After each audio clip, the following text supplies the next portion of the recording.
boy, he's back. He's back. Last week I didn't want to. I was a lazy boy. Yeah, it was busy. Hope you're all doing good. How are you? I'm doing great. I had a busy day. I did 8 hours of testing with the Ioniq 6. I did 130, 110 kilometers range test that took from leaving here till arriving back here 8 hours, with charging in between from 5 to 95%. Are we live? We are! I'm right here!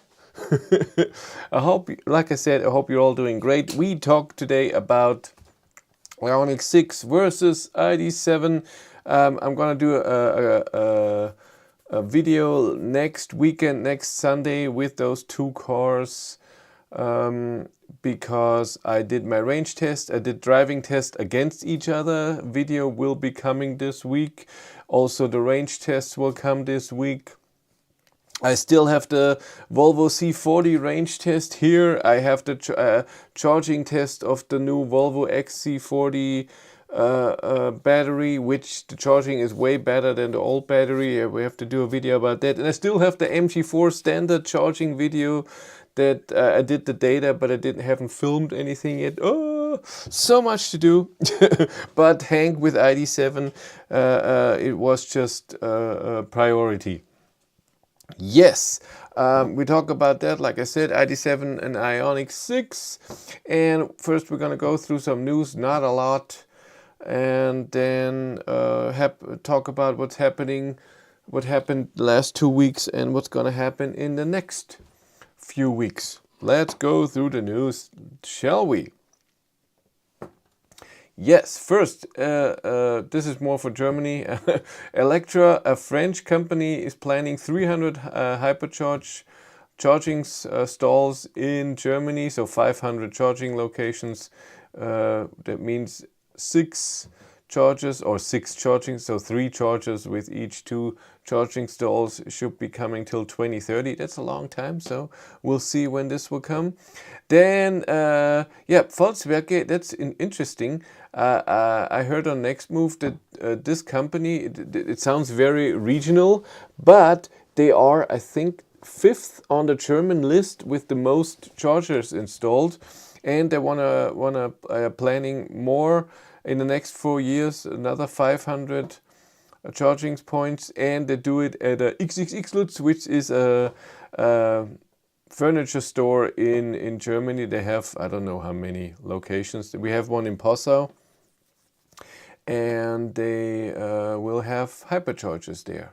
So that's always cool. Then the first fastnet charging station in Spain has opened in Madrid. How many? 8 charging stalls with each. Oh, then it, not each with 400 kilowatt. Then it would be a whole charger. But that's cool. And Ionity has opened a charging station at the Bodensee airport. I have no idea, I didn't even know that there was an airport. But we're gonna look at the Ionity map as always. God, Germany is getting good. Look at that. What was Bodensee? Is this? I'm guessing this one. Is this an airport? Yes, there we have it. Look at that airport, and here's the charger. Ah, it's a good idea to have one at the airport. In the Munich airport there is a charger there. I never charged there because to get off so far. So let's look in my area. Nothing has changed. This is still under construction, and up here is under construction. I never go there, but I go here, and here where Ionity, there's also Fastnet. And there's Aral Puls along this way. And for me, Aral Puls is great. If you don't know, Aral is the gas station in Germany, the same as in Britain. I look like a hobo. BP, it's the same company. But in Germany, for whatever reason, it's called Aral. And they have a lot of gas stations, of course, in Germany. And they're building hyperchargers there, a minimum of 2. So we have 4 charging stalls. And with WeCharge, it costs the same than Ionity for me, which right now is 50 cents. That's a lot of money. But the WeCharge Plus that I'm on they changed the contract. So last year I paid, so the first year I paid, first 2 years I paid 30 cent at Ionity, which was amazing. Then they increased the price to 35 cent at Ionity, but it was for a year, the contract, and now it's 50 cent, which is a lot, but it's only monthly. So if they ever change the price, then I'm not stuck with this old price. I can just update it and that's fine. Here in the middle there's not a lot of charging. I always need one up here. So here's an Ionity, here's other charging, but here there's not too much. There should be charging here. And to Wolfsburg, I'm still missing this one here. That would be nice, because Nempitz is a lot of times very busy. There's 6 Ionity chargers there and nothing else. There's no other hyperchargers. One is usually broken. And then the next is here Magdeburg. When you go to Wolfsburg, and Magdeburg has also 6. But it also has Allego there. And both Nempitz and Magdeburg here, it's not Magdeburg, it's called others, Hohenwalsleben, have Tesla superchargers there. Yeah, I have to do this also. Yeah, it's on my plan what to do with Walter, with Hank. I have a little list here what I still have to do. Where is it? There it is. We did Model Y, we did Ioniq 6, that's done. Tesla, I want to charge it at a Tesla supercharger to see if the 500 amp limit on Ionity or on every normal CCS is holding it back, or if the car is limited. So if the car is limited, then it will charge the same way, but maybe it lets it charge more. Then I want to do the Routen Planner more in detail at some point. Preheating, I want to preheat the car at some point, put temperature in it, show the park assist in detail, do a power drive. That's the plan. So go on the highway and drive top speed 180 for a while if I can. And I have to do a light test that I haven't done yet. I have to drive at night, so when it's dark, and I'm also always, I have to edit, and do I want to go out? It's freezing. Hi, charge at every Ionity in Germany challenge. Nah. Yes, then we look, how about Hamburg? Because I have to go to Hamburg at some point. Ooh, maybe we go over Berlin. Maybe we go like this. It's further, but here in Hamburg, we have to see where the hotel is. We talk about what we're doing. And then Britain has, my God, they have a lot of new Ionities here. Northern Ireland, Scotland has a lot. Denmark, not too many new ones. Sweden is getting full, that's good. Norway, only 2 new ones. Awesome. Poland gets a lot of them. Look at that, 4. Czech Republic, still 2. Yeah, what is this? Slovenia. Italy has a lot in Rome. Yeah, it's getting better to get down here. That's cool. And also here, down here or here, you have lots of Ionities. That's nice if you go on holidays. Spain, where's Alicante? I was there. There was this charger I've seen. Or did I? No, this one. But it's 2 stalls. And there was always, I thought if I would ever drive down there, there's no charging here. But now they're building 4. That's awesome. That's awesome. Then I thought, okay, if I can drive here, then I have to drive over here to down to Madrid here. And over here. But it's just a longer way. And then there was no Ionity here. That's true.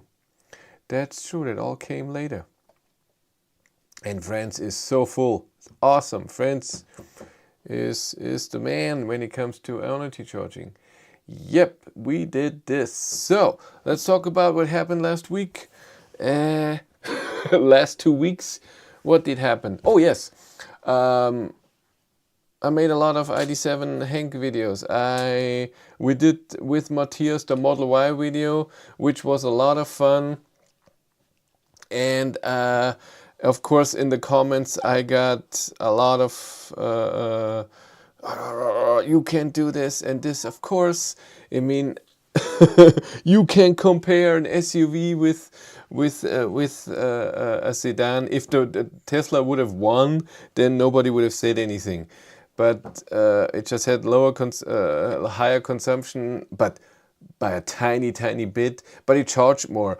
And the explanation seems to be, what I have read in the comments, Model Y had higher charging costs, or more kilowatt hours charged into the battery, because the Model Y was heating up the battery while charging. Even though it got good charging power from the beginning. So I don't know why it did that, but I always saying yes for a comparison. So what I'm trusting the consumption of the car, of the Model Y, a bit more than years ago. So I'm okay with the number that it said, and I'm okay that it's heating up the battery while charging, but of course you have to pay for it. So if you charge and the car is heating up the battery and you have to charge 2 kilowatt hours more, you have to pay for it. And so I think it's fine to show that in that video. It doesn't mean that the consumption was higher, but you have to pay more. That's how it is. Do you know how BMW i4 trunk compares with Id.7? I had the i4 M50. I think it wasn't that deep, but maybe you have to watch the video and compare. I can't remember if the i4 was... I don't have it in my head that it was gigantic, but it was also not small. So it was fine. There was nothing negative or weird about it. That's why I would remember. I still have my scratch here where I fell. Guten Abend. Hey Darren, I saw in a video today that in the Skoda Enyaq you can set some things only via app. What if the car does not get internet underground car park? Then this does not work, right? What do you mean set some things via the app? So you can set everything inside the car, but via the app you can change stuff. And if you want to do this, your mobile phone where the app is on has to have internet connection, and your car needs internet connection. If you are parked somewhere where you don't have internet connection, then it doesn't work. You can connect MEB platform cars to Wi-Fi, but I don't know if this connection is still going when you lock the car, and if you can use the app over it. Maybe this the Wi-Fi connection, if you do that, is only for use for, I don't know, I don't even know. For data that the car might need somehow, but I don't know. But yes, that's correct. But again, you can set all things that you can set in the app, you can set in the car. There's nothing in the app that you cannot set inside the car. But you can change some things, that's nice. Then, yeah, I think preheating or charging limit, I cannot remember. Both can be done in the car. So you can do a scheduled preheating, it's stationary air conditioning, cold, and the charge limit in the car. Wi-Fi is only for mobile hotspot, I think it's possible. My car downloads map updates over Wi-Fi, that's cool. MEB does it over my mobile data over time. I don't even know if Hank is up to date. I know that Walter was not up to date for a long time, but I didn't even notice. I think the map was over a year old or something. Stellantis reminded everyone about STLA large with 400, 800 architecture and up to 118 kilowatt hour battery. How do you think it will affect Volkswagen EV development? I don't think it will affect it at all. They will continue the way, and maybe the next platform is 800 volt, but I have no idea. I have no idea if a 800 volt system, a platform, is more expensive, is harder to do, has negative things that I don't know. I'm not an engineer. I have no idea if 800 volt system, also for the battery and the internal system, no idea. There must be a reason why only a few are adapting 800 volt, and it's not done like this. There must be, so it must be not as easy as everybody thinks. Can you set up the braking intensity one pedal drive on Id.7, or is it only on or off? You have the same as in other MEB platform cars. When you put it into gear, you're in D, which is no regen, or in B, where you have the strongest regen that it has. That's it. Yeah, 800 volt is amazing for if we have an 800 volt charger and for long distance charging. Other than that, and we have seen cars charging over 200 kilowatt that are on 400 volt system. It all depends on the car, but for this system, that's the only reason. That the downside is when you only have a 400 volt system charger and stuff like this. And I've seen in the Ioniq 6, yeah, the battery preheating is the most important, and this is where the Ioniq 6 sucks. Do we have adaptive regen? No, I have 2 settings and that's it. What adaptive means that you can switch it? Do you mean that? No, I don't have that. I don't have one pedal driving. No MEB platform car has that. And I only have one motor in the rear. Ioniq 6 IC consumption, which one is better? You'll see. I'm not saying anything. Only Patreons and YouTube members already know the result, and also know today the Ioniq 6 range test results. They know everything right away, and even a video that I did right there at the when we did the drive. But the rest has to wait. Adaptive reaching is called the brake pedal. Hello, does IQ Drive work on roads where there is no middle line, just only side lines on roads, country roads? You mean travel assist, self-steering? You mean that? This depends. If you have an MEP platform cars with a swarm data, so they can read data from the cloud, and this road has been mapped by a car, then is in the system, then it can do that. Other than that, it needs the 2 lines. Got my ID.3 on Friday. Congrats! It's my first EV leasing, but I'm blown away by the comfort versus my ICE van. Yeah, that's when you come from ICE and go into an ID.3. That is a big step. When you come from a different EV, then it can be better, but it's not the biggest change. But from an ICE car, that's awesome. I know that. In brief, 800 volt requires better, more expensive power electronics. I don't know. I believe you. I think I heard that you can't get a roof box on the Ioniq 6. Is that right? I have no idea. I thought I saw on EV database that it said that you can have something on the roof. Am I wrong? Ioniq 6, there we long range 2-wheel drive. Let's go look. Cargo. Roof load 80 kilograms. It says here 80 kilograms. I don't know if it means that you can have it or can't. No idea. But I think for the ID.7 there is a box, but in here it says that they don't know if you can do that. Roof load 0 kilograms says here 0. So I don't know if the ID.7 can have that. It's nothing important to me, so I don't know. What is the degradation for a 3-year-old Volkswagen ID.3 with 70,000 kilometers and charged 50% DC and AC? You can't say that because every battery, every car is different. It's not about charging. It's yes, more DC charging usually degrades the battery more, but also did he charge to 100% a lot or not? You have to measure that. There's not a thing where you can say, oh, this means this.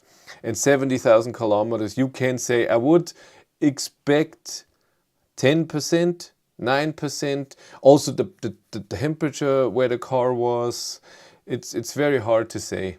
I would say 10% around that, and that's fine. And what battery is it? Is it the middle battery or the big one? I'm guessing you mean the middle one. I have adaptive regen. It uses the radar to decide if it's needed. It's included in the when you use the eco assist or whatnot. I don't know, I never turned that on. I don't like that. I want the same regen all the time.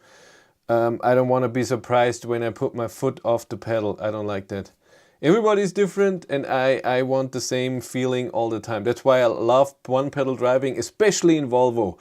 Volvo one pedal driving, where they use the friction brakes as well, which yes is not good for the brakes and stuff, but it gives me the same regen when I get off the accelerator pedal if I'm at 100% or if I'm at 5% state of charge. And I hate that back in the day with Tesla and Nissan Leaf. I remember that when they were at 100% you had no regen at all. And with MEB platform cars, with Walter, I had very limited regen at 100%. With Hank, it's a bit more. And what I noticed with Hank is that the full regen is there very fast.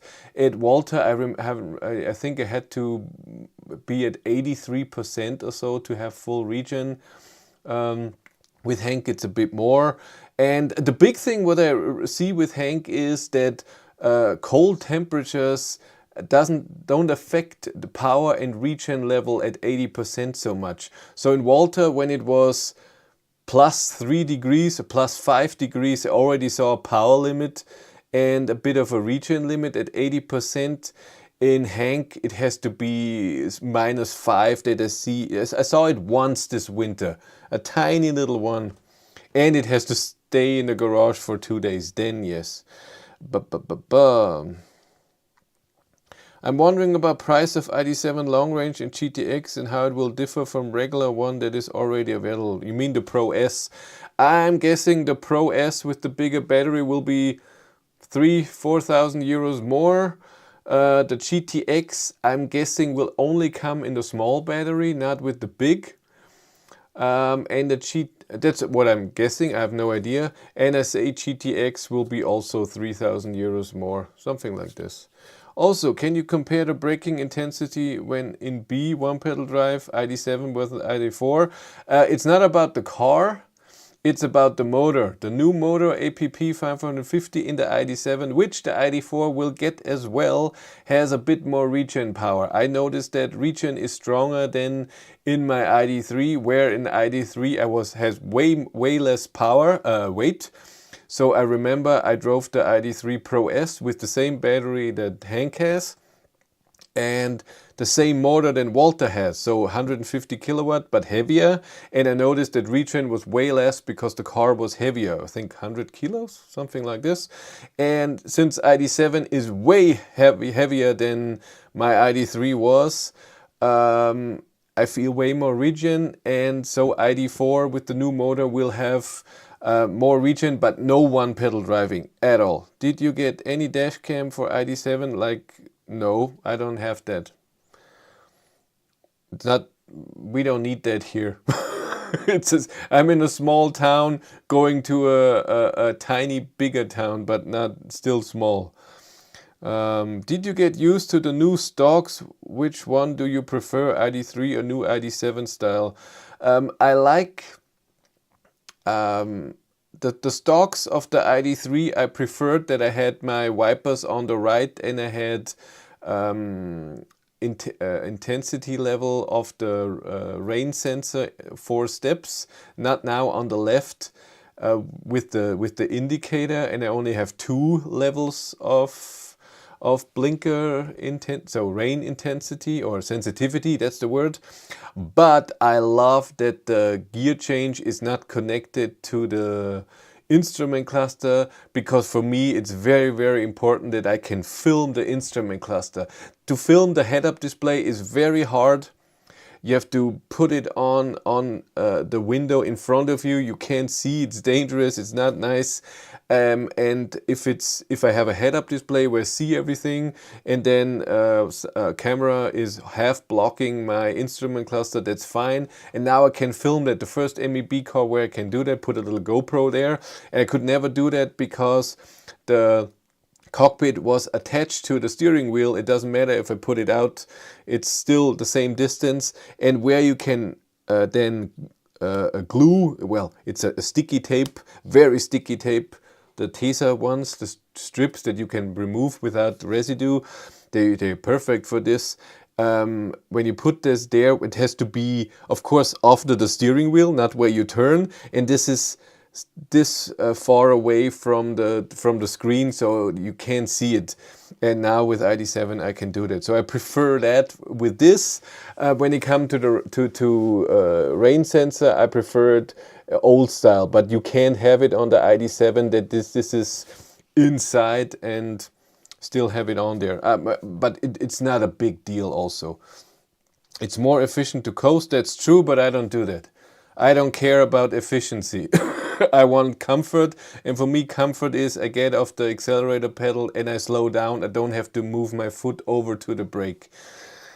That's just me. Also, can you compare braking intensity when you B1 pedal drive Id.7 versus Id.3? Id.3 was way less, like I said before. And I don't have an Id.3 anymore. I can't do that anymore, and it's way less, like I said. Actually, and it's because of the motor.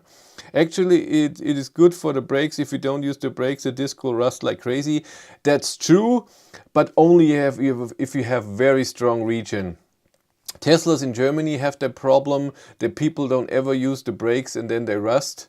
In Walter, I never had that, again because there's not a lot of regen in MEB platform cars. Don't the MEB cars have 3 levels of regen in addition to B mode like my old e-Golf? No, only your e-Golf has that. And e-Golf has higher regen than MEB platform cars. I get full regen at 100%, but I have a larger buffer, so maybe it's that. Yes, it is that. When will we see the facelift ID4, ID5 test video? I drove an ID5 GTX facelift already in September. I asked for a press car. So far, I didn't hear anything. They told me that from February on, press cars will be given out. I have to ask again. Tesla has had now option to turn on friction braking at 100% to get consistent experience. That's cool. That's a great idea. I like that. I would love that in MEB as well, to have one pedal drive using the friction brakes and you have to turn it on yourself. Maybe even a level. So no, so the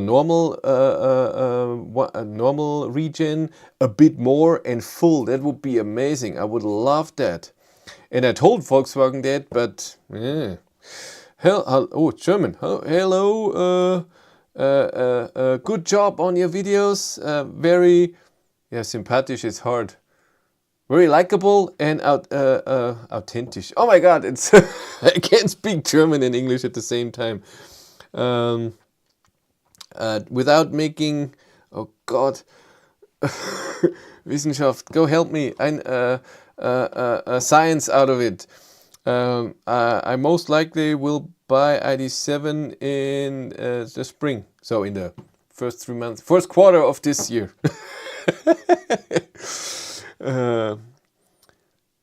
Can you see the manual? Yes, you can see the manual on the German website of Volkswagen, but you need a VIN, so a Vorgestellnummer. Only then you can get into, you just Google Volkswagen Bedienungsanleitung and then you get to a website and you need a Id.7 VIN and then you can get in. I made a video on English here, yeah.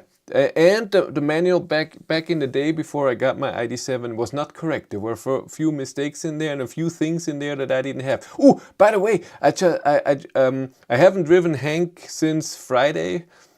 And before that, not since we did the Model Y. I don't drive Hank so much these days because I have press cars. I had a Volvo XC40, then a Volvo C40, and now the Ioniq 6. And so Cindy is driving Hank to work, and I just drive tests with it. And today I was parking Hank in a way that she can get out of the garage easier on Tuesday when she will go to work with it. And a software update popped up. I don't know what it was. It could be just a manual. So an update for the manual in the car or for a game or maybe for Spotify. Maybe I go out later and see what that was. I don't think it's something big, but we'll see.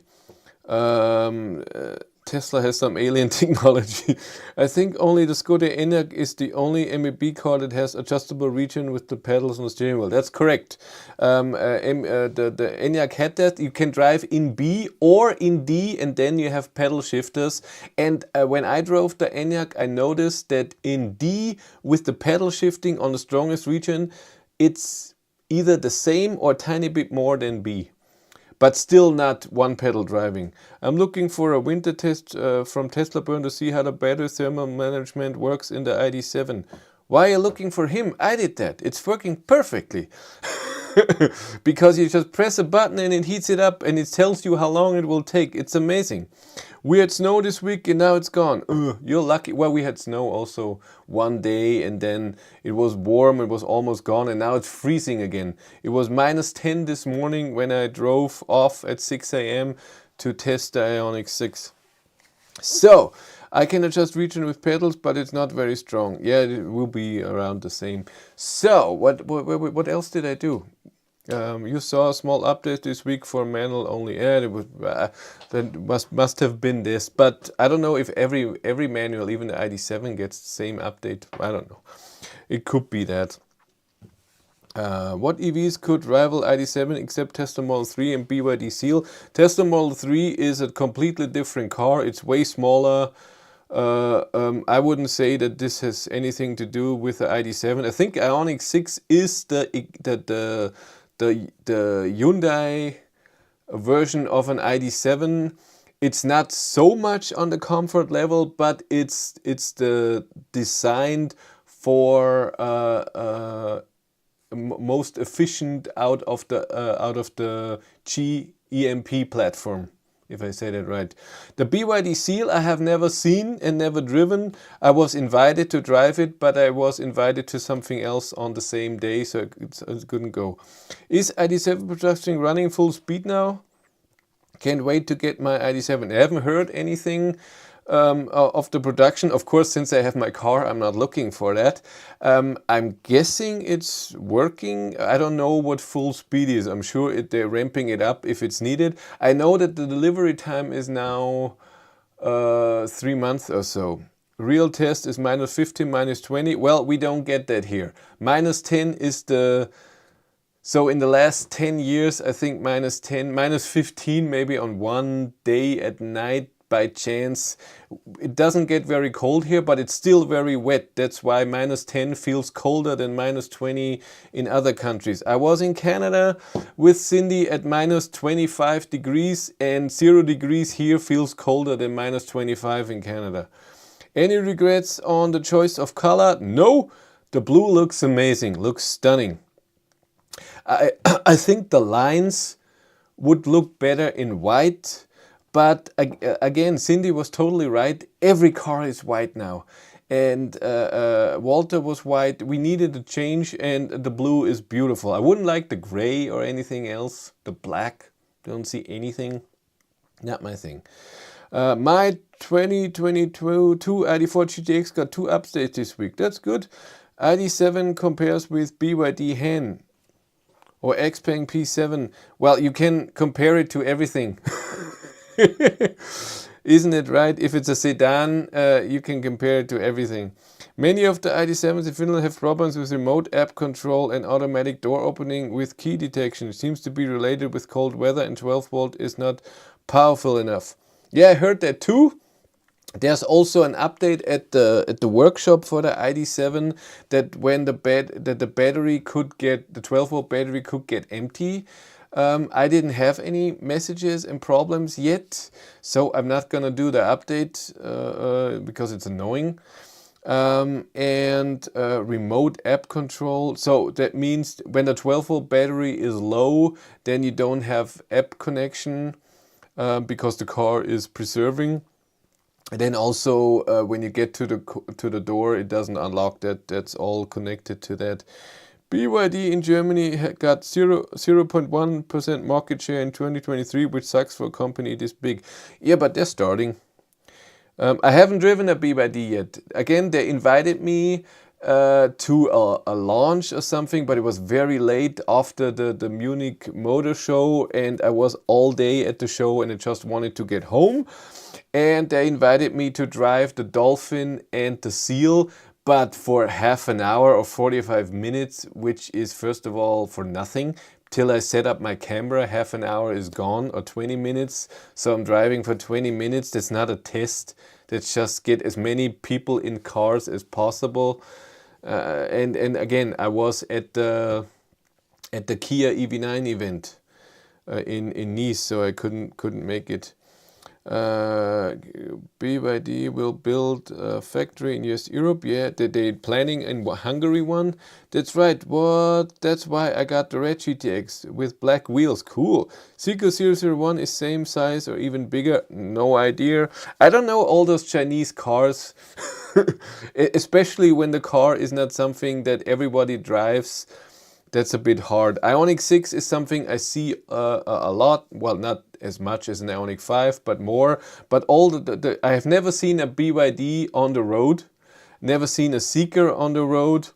I rarely see a smart #1. I see a lot of MGs. Those MG4s are everywhere. They're really ramping up and selling. That's the only Chinese car I see everywhere. All the others I never see. No, from the feature specs you can compare with with every H1. Did you find any quality issue? Do you think your car has had more quality control because you are famous? I don't think quality control at the factory was different. When they gave it to me, I'm pretty sure they made it extra clean and looked at everything is fine because they knew I would be filming it and it's one of the earliest. So if they would have spotted something that's not perfect at the delivery event, I'm pretty sure they would have told me, hey, this is not perfect right now, we have to fix that later or something, but they haven't. I haven't noticed any quality issue, but I'm also not looking for it. So I'm different. So when everybody was complaining about Tesla and the panel gaps, and if it's not extreme, I don't care. So I saw a few Tesla Model 3 early ones, and someone showed that to me. Look, here it's this and here it's this distance. And I was like, so? I don't know, I didn't get it. So it's possible that my channel gaps are not perfect. Panel gaps, not channel. But I haven't noticed. I don't look for stuff like this. Everything is opening and closing as it should. I don't hear scratching and something is touching something. So I don't notice. I have no problems so far. I haven't noticed anything, but I'm the wrong person unless you see it right in, I don't know, broken screen, a scratch on the steering wheel that you feel or where you look. So this is something I would see, but that's it. Where are we? I had always issue with new IDs. I never had, but again, it's the people who are very looking for it, they can find stuff. I'm sure Hank is not perfect, but I just don't care if one side has 2 millimeters and the other side has 3. As long as the door closes perfectly, I don't mind. I only got 12 volt warning when I left OBD dongle in the OBD port. Yeah, they can do that. I heard that, but you can build your dreams. Ioniq has no quality issue as far as I can tell. Again, this is every car. I think every car in the world, and unless it's $1 million car, can have quality issues. That's just how it is. It can happen, and it all depends on the manufacturer. And in the beginning, Tesla with the Model 3 was, nah, bring it out, we fix it later.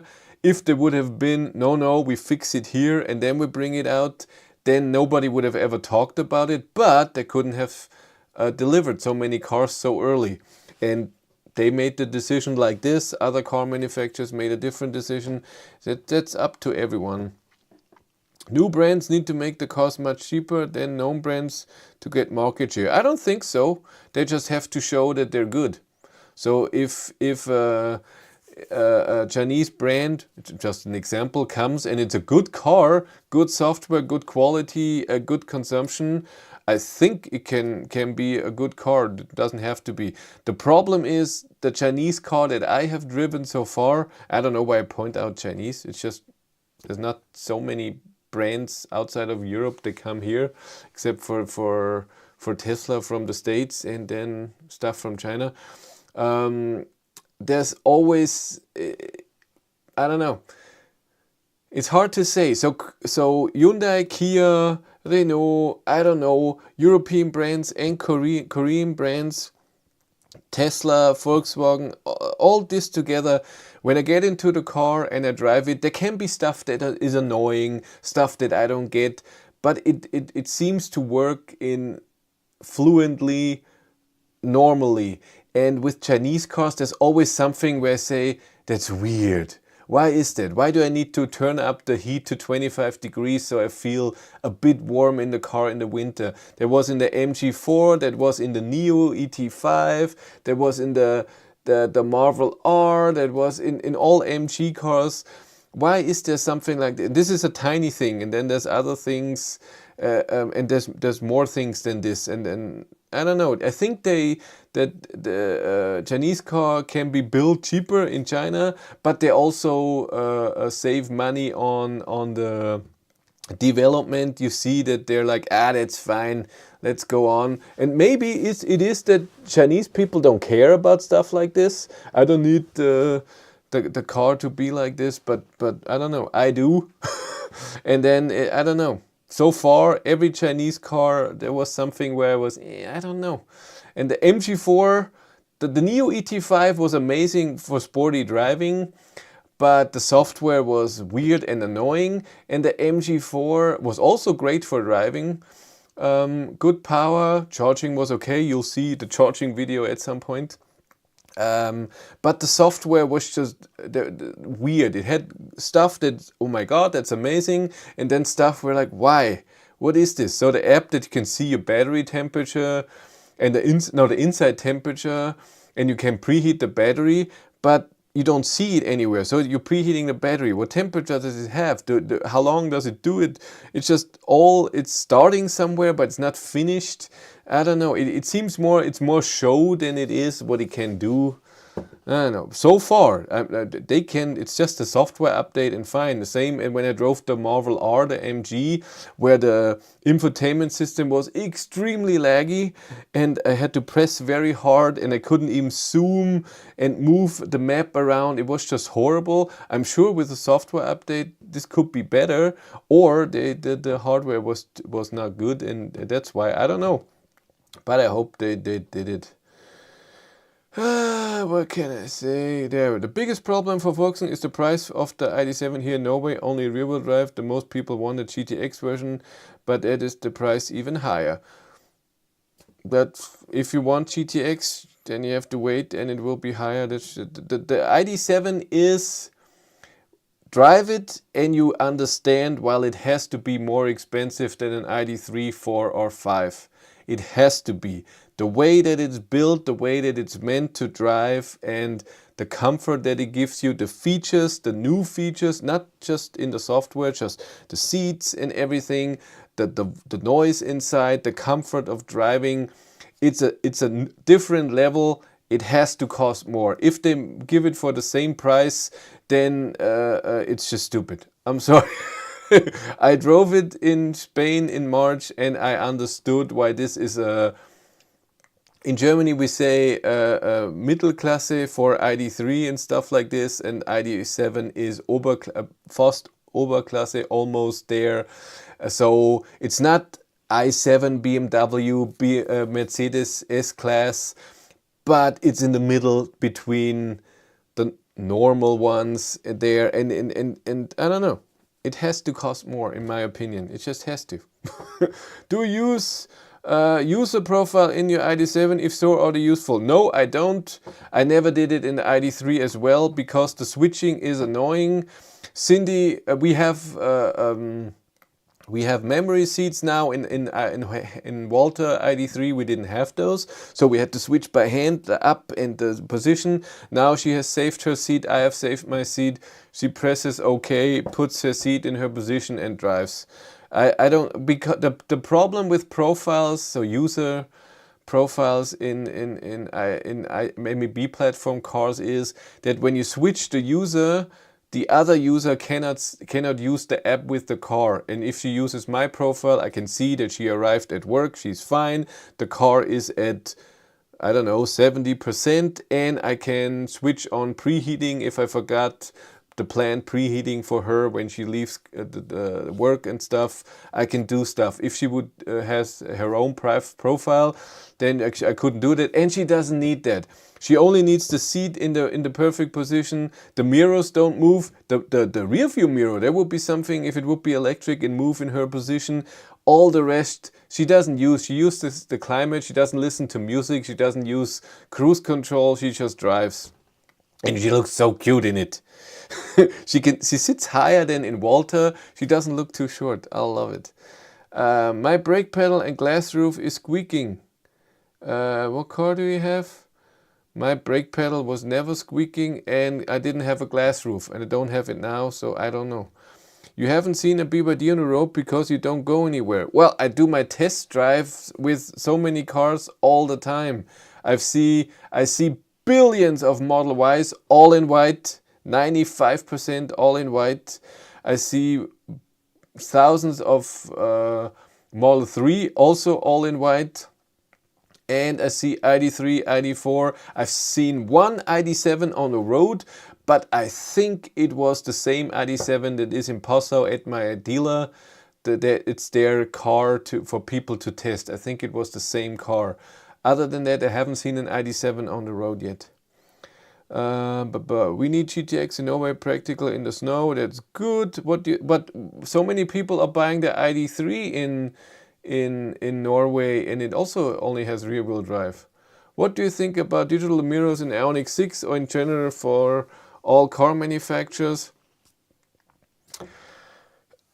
It costs money, it complicates things. I don't think that the range is affected so much that you need to pay so much for it. And then your positioning of the screen is somewhere different. In the winter, you have to take care that it's not frozen over, or you need heating in there. So I don't get it, because how much is it? Is it 3% safe? So on a 300-kilometer drive, it's 9 kilometers.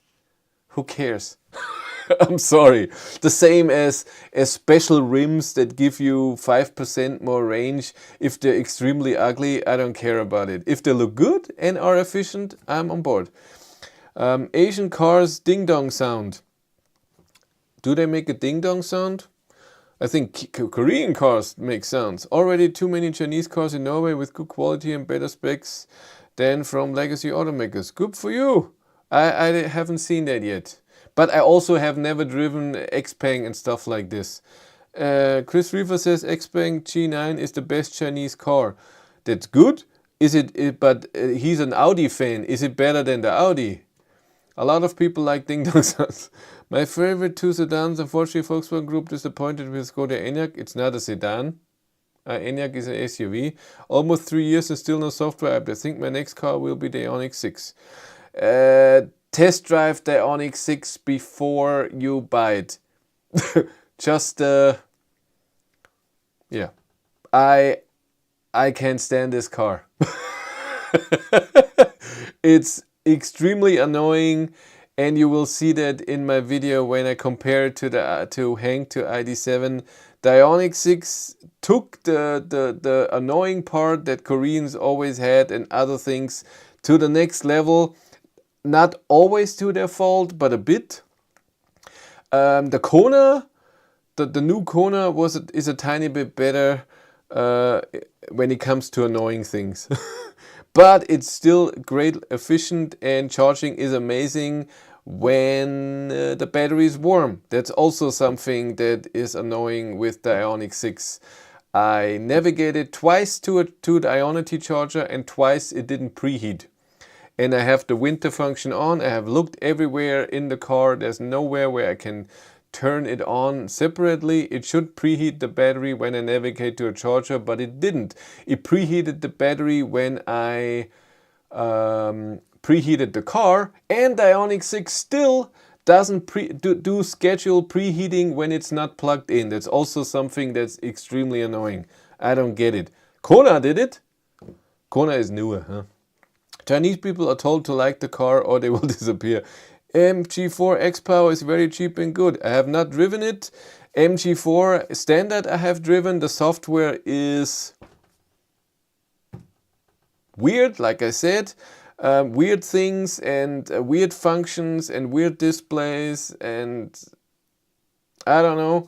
Like I said, need 25 degrees so you feel a bit warm in the car. Consumption was okay, not amazing. X-Power is just an all-wheel drive with a lot of power. It's still the same MG4.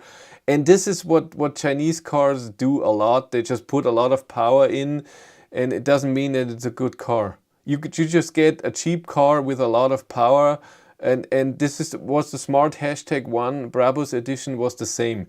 Yeah, that was the one car I was missing. Also, weird software, weird things. You had to turn off on the heat again extremely to feel a bit warm, and we were still cold. Weird power to regen change, stuff like this. With all those cars, MG4 was a bit better than this though. MG4 was just the software. In the smart #1 it felt like the hardware was also not working together as it should be. I'm very happy with the OTS on the Polestar 2, very often updates. That's great. Polestar 2 is a great car. I can't stand the sound system. Wow, I'm on a ramp now, huh? I drove the new Polestar 2 in September and it was the worst sound system I have ever heard in a car. We tried to fix it with the equalizer. So for metal, for where you don't want extremely boomy bass and normal mids, it was not happening. Polestar 2 has a great power. Not the best consumption in the world, but it's a great car. You have to watch the videos from Monroe Live. That's not my thing. That's too detailed about batteries and stuff. And I don't watch any electric car channels, to be honest. I watch other stuff. I do that myself. Wait, I forgot the light game, eh? Do that in a second. I drive a Cooper Born for 2 months now. It is the latest software. I got strange faults yesterday. After 15 minutes, all the messages were gone. Basically, all the ID software will be about the same. That's also true. Where the software in MEB platform cars can be okay, but there's always cars where there is weird error messages then. Especially when it's cold, when 12-volt battery problem could be. Did you have any strange items in your Id.7? What's an item? I don't know what that means. How do you compare chargers, navigation, and battery preconditioning for Ioniq 6 and Id.7? Navigation in the Ioniq 6 is horrible. Even with when you have chargers in there, because it just adds a charger, it's hard to change that. And battery preconditioning, like I just said, so far I'm not impressed with this battery preheating, and the Id.7 battery preheating is the best I have seen so far. I have been in a few cars. I love that Tesla is preheating the battery with the app, but you cannot select it yourself. You just preheat the car, and when the battery is cold, it will preheat the battery and it shows you an icon. Hey, I'm preheating a battery. That's awesome. In the car, even in a Tesla, you cannot just press a button to preheat the battery. You have to navigate to a charger and it will do that. If you navigate, if you just drive to a charger and plug in, it will give you a message. Hey, why didn't you navigate to this charger? I would have preheated the battery. You would have better charging power. Id.7, I can just press a button or navigate to it and it just does it. I love that, and I love that I can see. This is amazing that I can see. This is the charging power you can get right now. If you preheat, it takes this and this minutes and you have this charging power. I love that. Then you can decide, do I need 40 kilowatt more charging power and then use energy? Nah, I need the range. Forget about that. I think that's awesome. Hello, Chris. I would say the i7 is close to say a mach-e premium rear-wheel drive would be a close comparison. Money-wise is the question. I have driven the mach-e. Great software. I love the software. I found the suspension a bit too American for me. A bit too Other than that, great car. I did a range test. I can't remember how it was. The charging was a bit weak for such a big battery. I would have wanted more.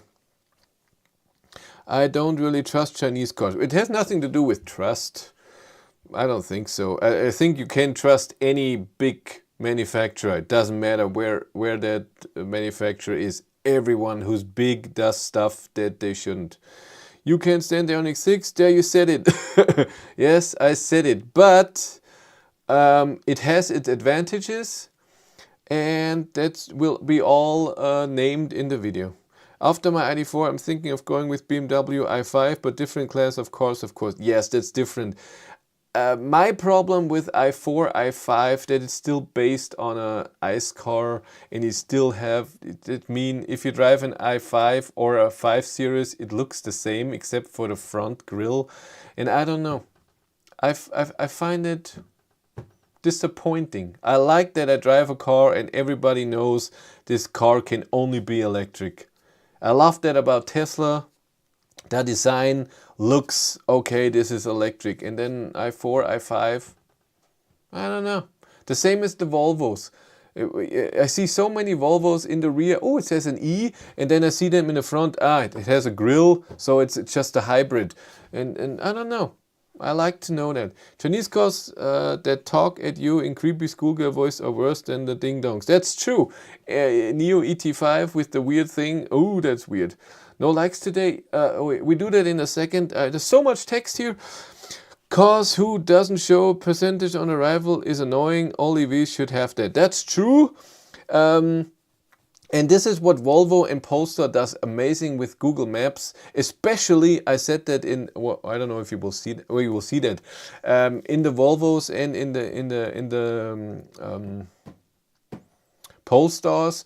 That in Google Maps, when you navigate it to something before, it shows you, as Google Maps does, your last destinations, and it shows on the side already at what state of charge you would arrive right now. So you don't even navigate to that. That is awesome. I love that. In the ID.7, I can see, or even ID.3, I can see a thing from the last few trips, and it shows a battery symbol, but not the number what state of charge I would arrive. And I love that in Volvo and Polestar. That is really awesome. Where are we? Chris called G9 the Chinese Audi. No, I didn't. Chris Reefer did that, not me. Only thing that is missing now is preheating on my 2022 GTX ID.4. I'm sorry, that won't come. That will never come. The only thing would be that they change the automatic preheating in a way, but then everybody will complain that it takes too much energy on a short trip, so this won't come.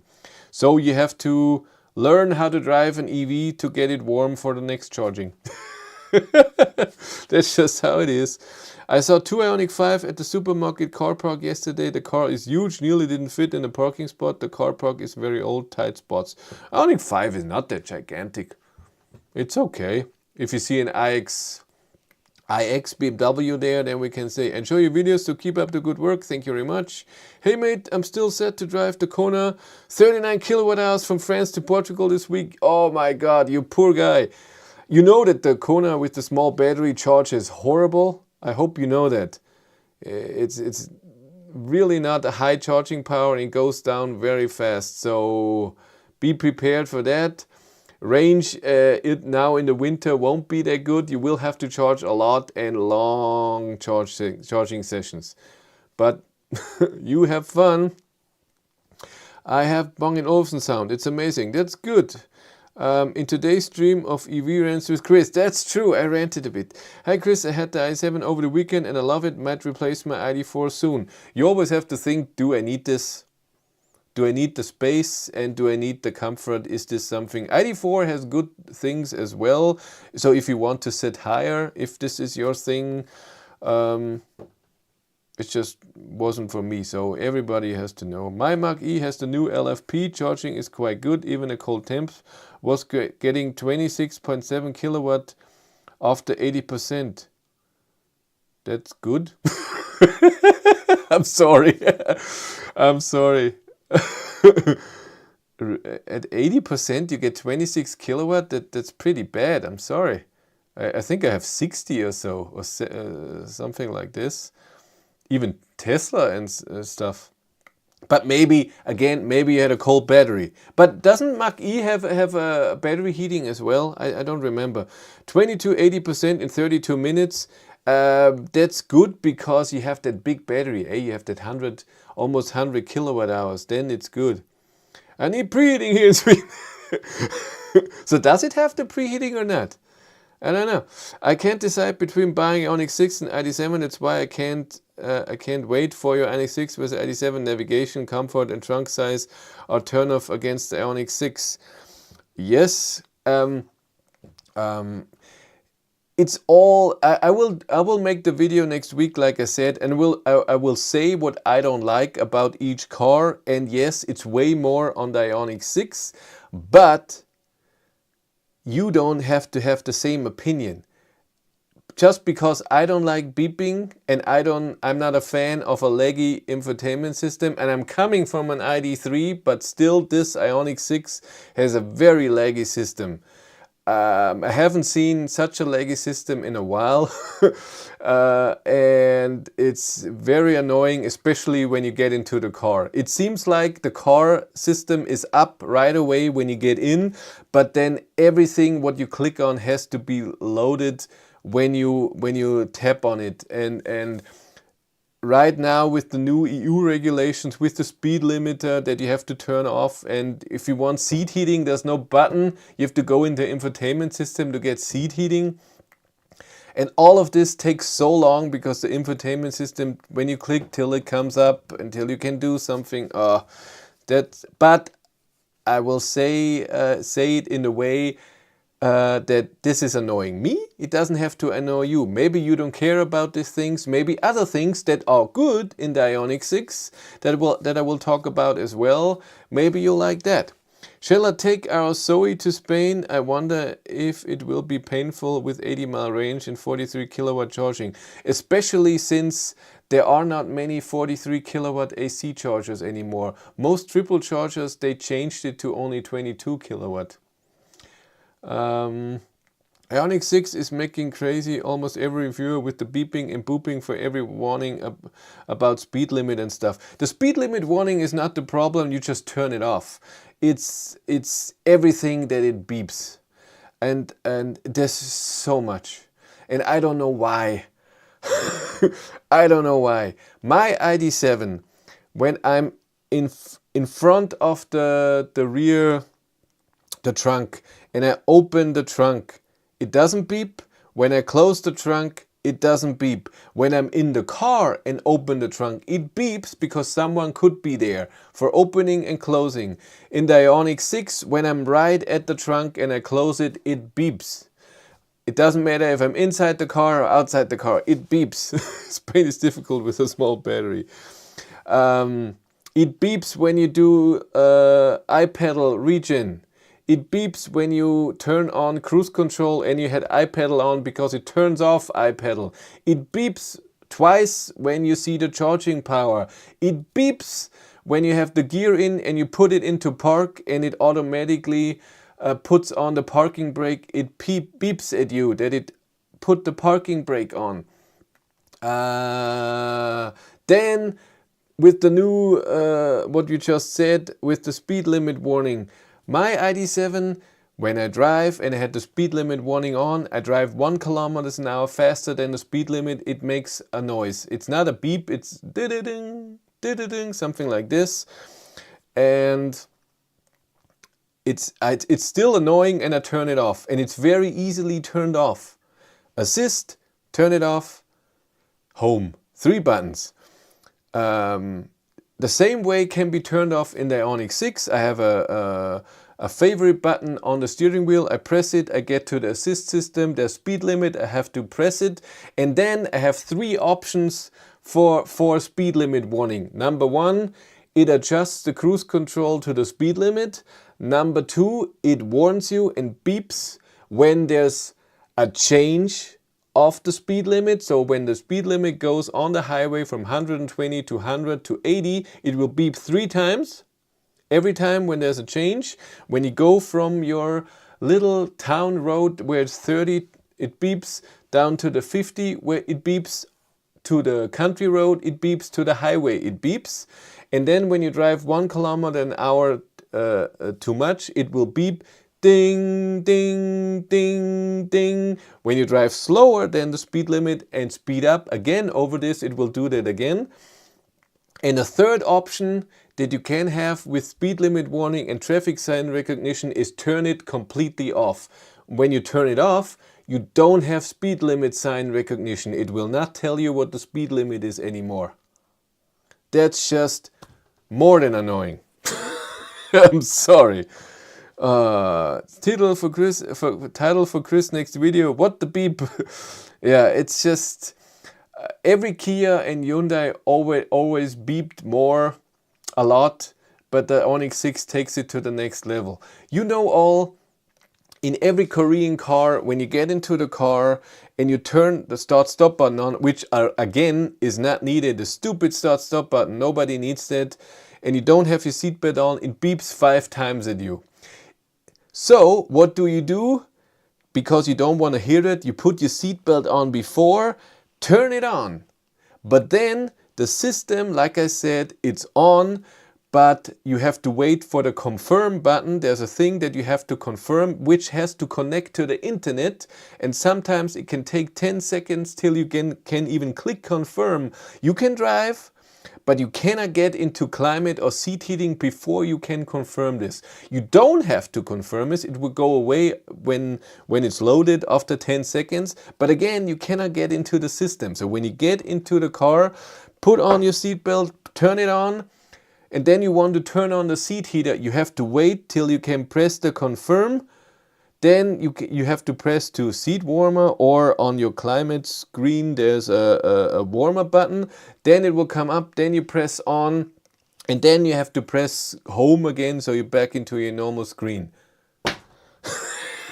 It has so many annoying things. I'm sorry. It charges amazing when it's warm. I have seen 200 kilowatt on this car twice. Most of the time it charges with 50 or 60 kilowatt because the battery is not warm. Even though I navigate to the charger, it doesn't do it. I don't know why. Maybe because it's just 25 kilometers and it thinks, I'm never getting warm to there. Why would I do it now? I haven't done it on a long distance trip. I will do this on Wednesday. On Wednesday we drive to Nuremberg. Maybe I will use it there and see if it does it then. But so far, it does it while charging and preheating the car. When you preheat the car, you cannot select please preheat the battery or not. It just does it automatically. There's nothing you can do about it. ABRP says our Zoe will need 30 charging stops and 45 hours to get to Alicante. Hey, you get to Alicante. I was there. I drove the Id.7 there. Id.7 has good rear seats for adults, 35 centimeter good support on the thighs. Ioniq 6 has lower rear seats. I don't even know. But for me, this is, for example, a point I don't care about. I don't need the space on the rear seats.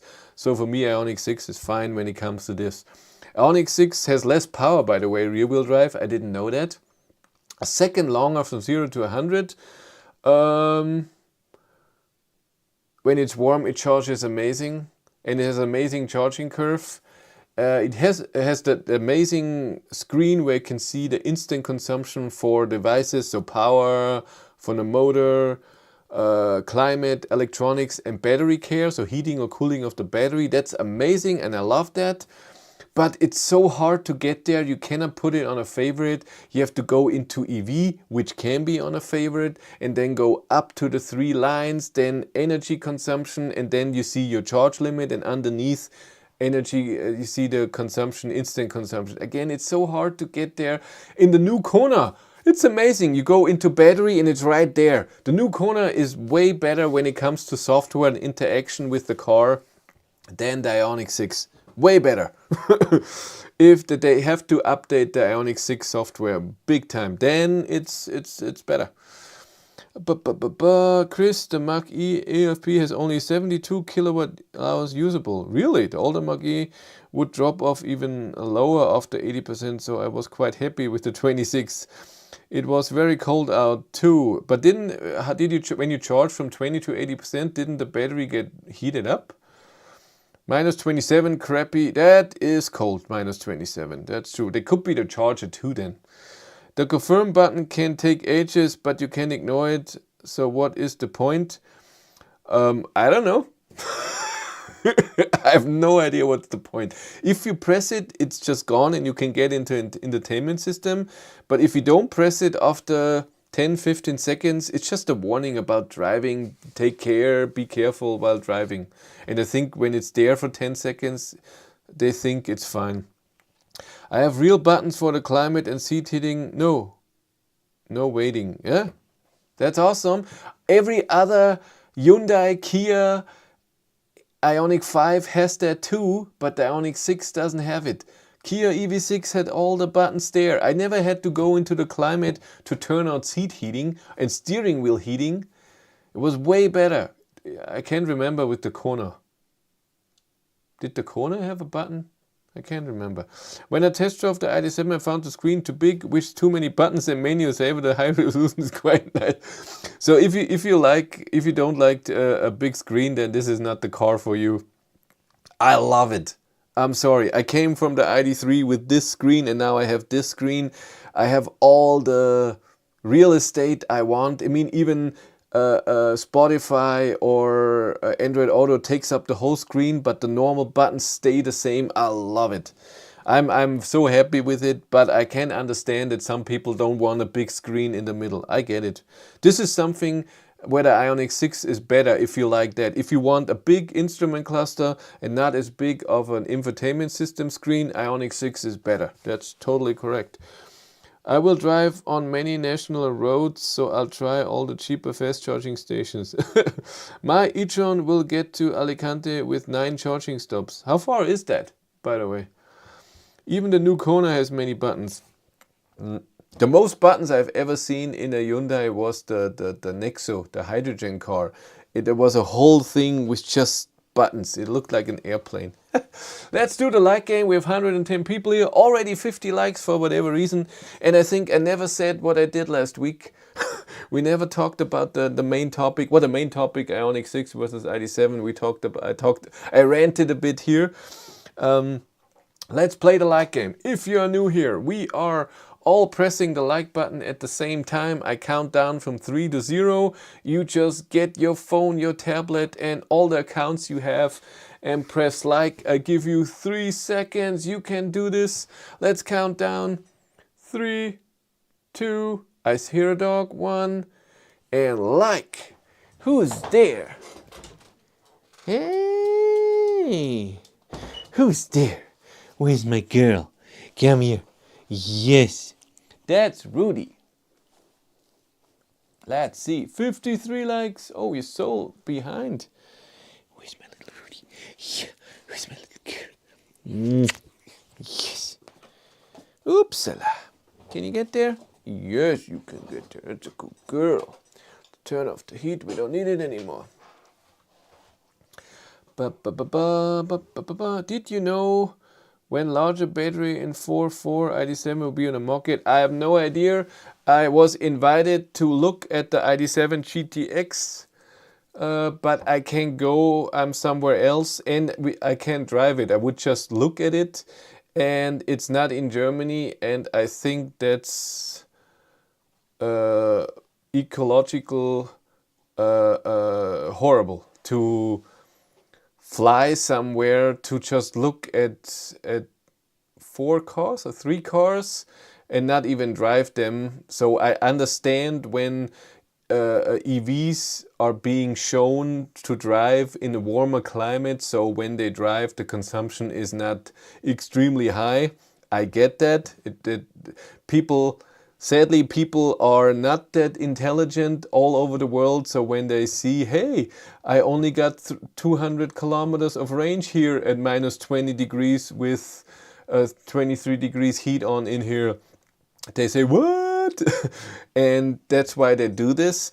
But this is just cars being shown. They can do that in Germany, everywhere. In Wolfsburg, in Dresden, wherever they want. It's just a room with 3 cars and done. So I don't get it, and I decline to go there.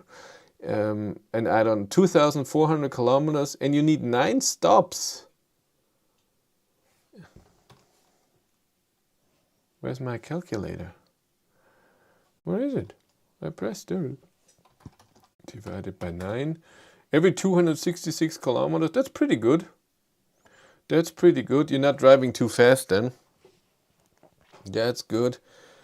Well, France has a 130 limit. I don't know what you have in Britain. And Spain has 130, right? I'm not good. I drove from Switzerland to Alicante with 10 chargers on my ID4, mostly superchargers. Really? I've charged one time on a supercharger with a Model Y, never with any other car. I want to do that with Hank, like I said, to see if the 500 amp limit is on. Mach-e does have preconditioning, but the charger wasn't in the navigation system, so wasn't on. Aww. Some other Hyundai website only shows the small battery option for the Ioniq 6. In Germany it doesn't. It shows both. I'm doing 130 most of the way. That's cool. In the summer it should be no problem to drive 266. Right? What is the battery size of the e-tron? I have no idea. Do you have 100 or also 80? I have no idea. Consumption can't be that. Is it a consumption king, or is it just normal? I think it's normal, right? Okay, what else did we do last week? Well, we have to talk a bit more about Audi Q45's new motor rear-wheel drive affair. No, he has the e-tron GT. Did you have same LE deals with Id.7 for Ionity? It's my WeCharge card that I had before. There's no change. It has nothing to do with the car. It's the same. 93 kilowatt hours with 85 kilowatt hours usable. So it is the old e-tron battery, is it? The new one is 100. When you use the supercharger, you need to activate charging in the app first and then plug it in. That's correct. I will do that. But again, I will try that at some point. I don't know when.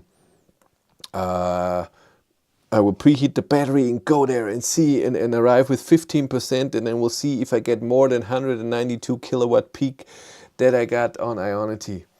Tesla app. Yeah, I know. I have Tesla app here and I have all here. I will just test it. I will not charge a lot. Even though Tesla is almost cheaper at some locations, but I have thanks to so many people using my referral link to buy an ID3, 4 or 5, I have a lot of charging credit on WeCharge, and of course I'm gonna use this. When you use it, we did that. It's the same battery as the Taycan Performance Plus. I have no idea what the Taycan had battery. That's why I'm just. I don't know those stuff. Those cars are beyond me price-wise, and I never get one.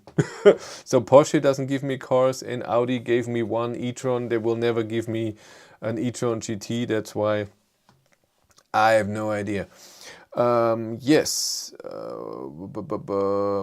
Where was I? Yeah.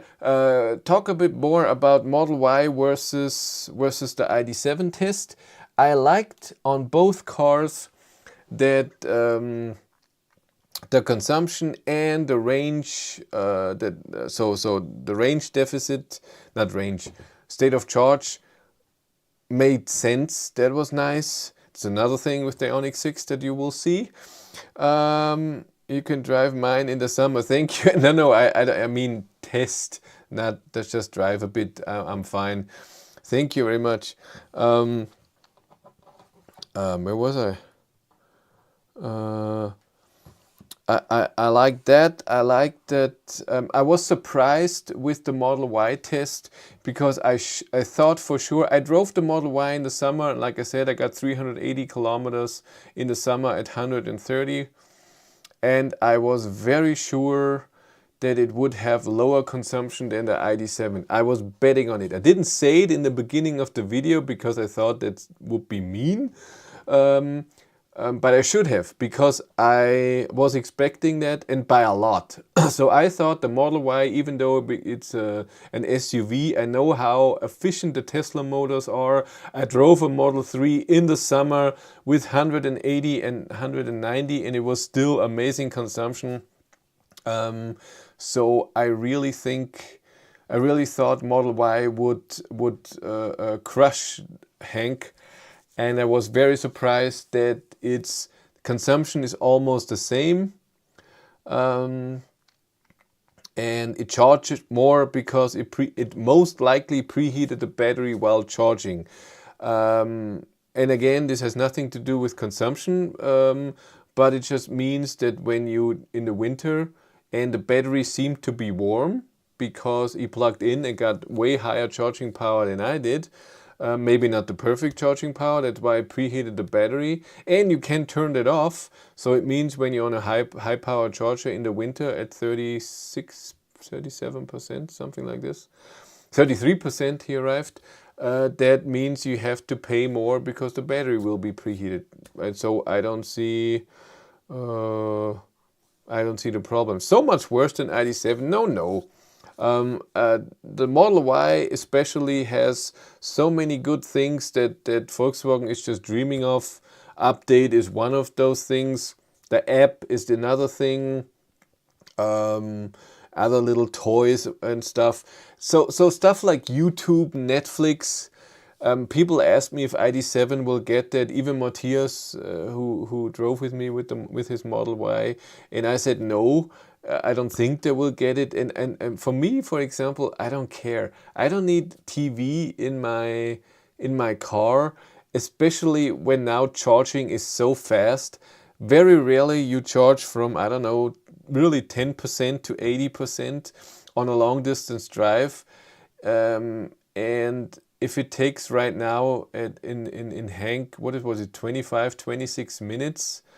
You have to plug in, you have to pee, you have to drink something, you have to eat something, and if I watch something on television or Netflix or YouTube and then, oh, I have to go, but I still want to watch this, I don't know. It interrupts my driving thing. I don't even watch anything on YouTube on my phone. So for me, that's not necessary. Some people love that, and it's nice that you can have it in Tesla. I just don't need it. I more prefer that I have Android Auto, that I can use every app that Android Auto supports, that Tesla is not giving me. So if I want a different navigation, if I want a different source of music, I can still have it. And in Tesla, I have to do it via Bluetooth if I want to listen to something. And if I want to use a different app, I can't. And this is just, someone likes this, someone likes that. Everyone is different, and that's just fine. Everyone is different. But you have Spotify. Can you choose a song, or is it just radio like Amazon? No, Spotify is the same as on your app. So on your phone, there's just 3 differences. You cannot search for a song via voice. So when you use voice control and you say play this band or play this song, it doesn't connect it to Spotify yet. I hope that's coming. Number 2, in the Spotify app on your phone, you can select that it adjusts the volume of every song to the same level. So if you listen to a song from 1980 and one from 2023, mastering a song right now is way louder and it adjusts the volume. The app doesn't do that on the car. So when I listen to Metallica and Justice for All from 1988, it's way quieter than something new. It's just how it is. And the other thing is, it does a fade in on every song. And so half a second, and so the first half second, if something starts with boom, that boom is gone. That's a bit sad. I use Spotify with Apple CarPlay and Siri works great. Yeah, with Android Auto it works perfectly too. I can use the voice control on Android Auto, but the included Spotify app in the car in Hank doesn't do that. In cars with charging speeds of under 50 kilowatt, it's best to drive slower to have less charging sessions, or if the car is efficient, maybe 100, 110. This is always has to do with how the charging is, how the infrastructure is. But yes, that's true. You're mostly faster if you drive a bit slower. Car is for driving, not watching stuff. If you need to do it, then by tablet for kids or passengers. It is too much of distraction. Again, some people love that and they think it's a reason to buy a car and enjoy it. I don't need it. If Volkswagen ever gets it, I won't use it because I don't stand that long. Usually I'm not charging to 80%, so I'm not charging for 20 minutes. When I'm charging my car during long trips, I spend my time usually outside of the car anyways. Dogs also need to be. Exactly. I don't have any built-in apps and you don't need them. It's fine. Yes, so like I said, I was very, very surprised that the Model Y had the same consumption. Model 3, of course, will have way less consumption. I'm trying to find someone to drive with me with a Model 3 long range, a standard range, maybe even the new version to see how much the difference is. I'm guessing 10%.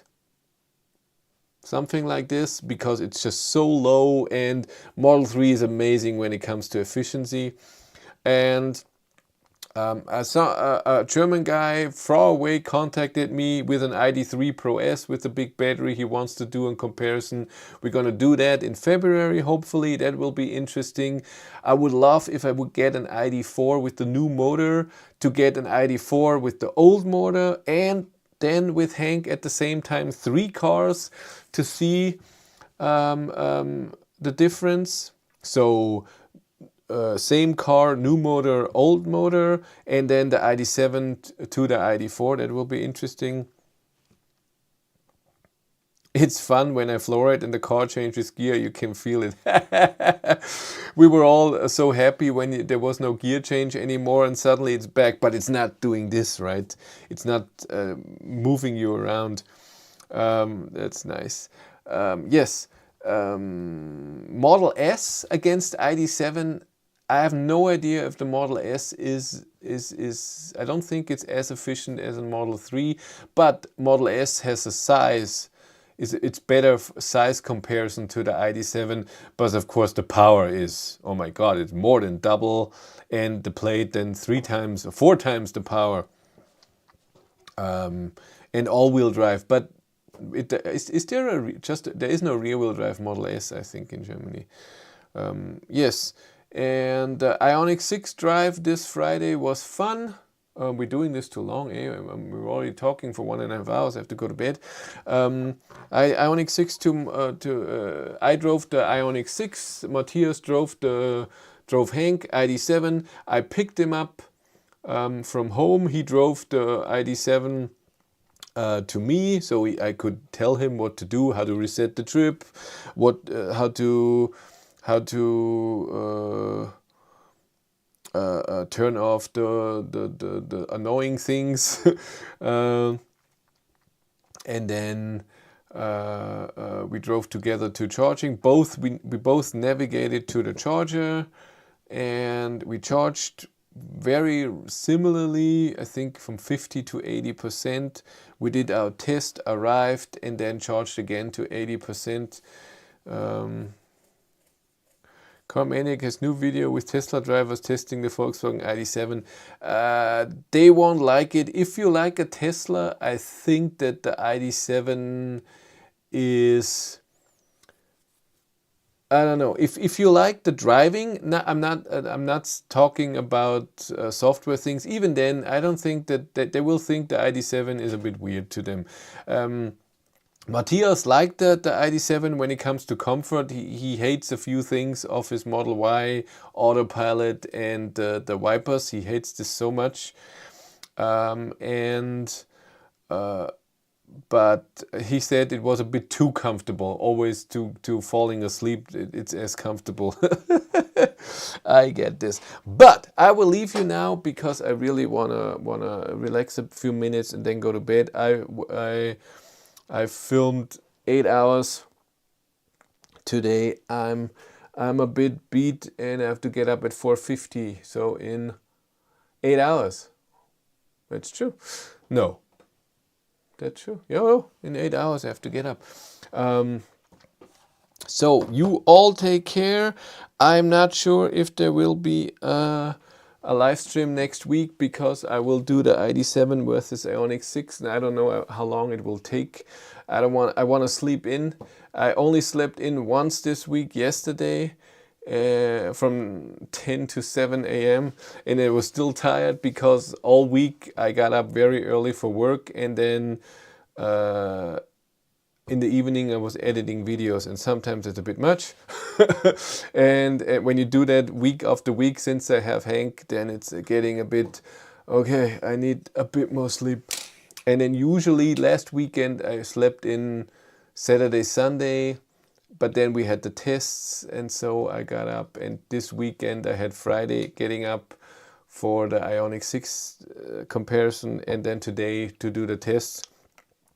Because I'm still working, and that's annoying. If I wouldn't work during the week, I could do the tests all during the week, and one day maybe just do editing, and then next day film 2 videos, and then do another video, and I could do so much, but I just work 4 days, and then the other 3 days, then 2 days of filming usually, and then 1 day off. Do an all-night live stream like Björn? No. Not doing those. The car driving live streams, they're very exhausting, and nobody's watching.